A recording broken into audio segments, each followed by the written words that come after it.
Selamat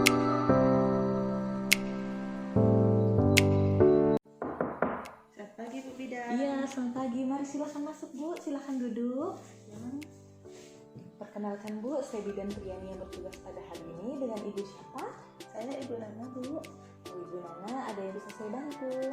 Begini Bu Bidan, saya habis melahirkan 1 bulan yang lalu. Saya ingin ber-KB tapi saya takut. Soalnya tetangga saya ada yang gagal ber-KB, masih melahirkan lagi. Mungkin Ibu merasa khawatir karena jaraknya terlalu dekat Bu ya. Iya. Apalagi Dedek memang baru lahirkan. Jadi nanti Ibu tidak perlu merasa khawatir. Saya akan menjelaskan agar kehamilan tidak diinginkan karena kegagalan KB tidak terjadi pada Ibu. Iya Bu Bidan. Apakah Ibu mau mendengarkan konseling saya? Iya. Maaf Bu, saya tutup pintunya dulu ya. Iya. Baiklah Bu, saya akan mulai menjelaskan tentang kehamilan yang tidak diinginkan atau KTD karena gagal KB. Jadi itu merupakan kehamilan yang tidak dikehendaki karena waktu yang tidak tepat atau memang tidak diinginkan. Untuk KTD karena gagal KB terjadi pada perempuan yang sudah menikah Bu. Bisa terjadi kegagalan metode, pemakaian, atau penggunaan alat kontrasepsi yang sedang digunakan. Ada beberapa alasan pasangan suami istri menolak kehamilan Bu. Yang pertama, tidak sesuai perencanaan, entah waktunya terlalu cepat atau tidak sesuai dengan kondisi. Yang kedua, jarak antar kelahiran yang terlalu dekat antara anak pertama, kedua, dan seterusnya terlalu dekat.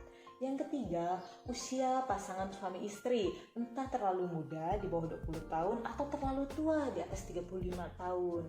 Yang keempat, jumlah anak yang banyak Bu. Yang kelima, perhitungan masa subur yang salah karena biasanya kan siklus menstruasi orang berbeda-beda atau mungkin tidak mencatat mens terakhirnya kemarin ya Bu ya. Yang keenam, riwayat penyakit entah diabetes, jantung, dan lain-lainnya yang mempengaruhi. Yang ketujuh, karena faktor ekonomi, sosial, dan lain-lainnya Bu. Untuk penyebab kegagalan KB, ini bisa terjadi karena beberapa alasan Bu. Yang pertama, karena kontrasepsi tidak 100% mencegah kehamilan.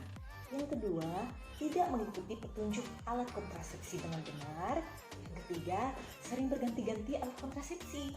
Yang keempat, salah menghitung masa subur. Yang kelima, kondomnya bocor Bu. Bu, ada beberapa alasan kontrasepsi tidak 100% efektif. Memang kontrasepsi itu digunakan untuk mencegah kehamilan yang mempunyai kekurangan bahkan kegagalan serta tingkat efektivitas yang tidak bisa 100%, jadi tidak bisa terlalu dipercaya. Jadi, cara mencegah kehamilan yang tidak diinginkan karena gagal KB yaitu yang pertama, meningkatkan edukasi tentang kontrasepsi dari tenaga kesehatan, terutama bidan atau dokter, seperti konseling yang kita lakukan pada hari ini ya Bu. Yang kedua, konseling KB dilakukan oleh pasangan suami istri, jadi tidak hanya ibu sendiri atau bapak sendiri, jadi ibu boleh lain kali ajak bapak ke sini. Yang ketiga, memilih kontrasepsi sesuai kondisi pasangan, terutama jika ada memiliki riwayat penyakit Bu, seperti diabetes, jantung, dan lain-lainnya. Nanti kita akan pilihkan kontrasepsi mana yang cocok. Tapi, jika KB sudah gagal sehingga menyebabkan kehamilan, sebaiknya yang pertama, ibu atau kenalan ibu harus terus meneruskan kehamilannya. Yang kedua, jika ada masalah kesehatan, konsultasikan dengan bidan atau dokter. Yang ketiga, merencanakan pemakaian alat kontrasepsi yang tepat sesuai dengan keadaan dan kondisi ibu atau bapak. Baiklah Ibu, dari semua penjelasan yang telah saya sampaikan, apakah ada yang ingin Ibu tanyakan?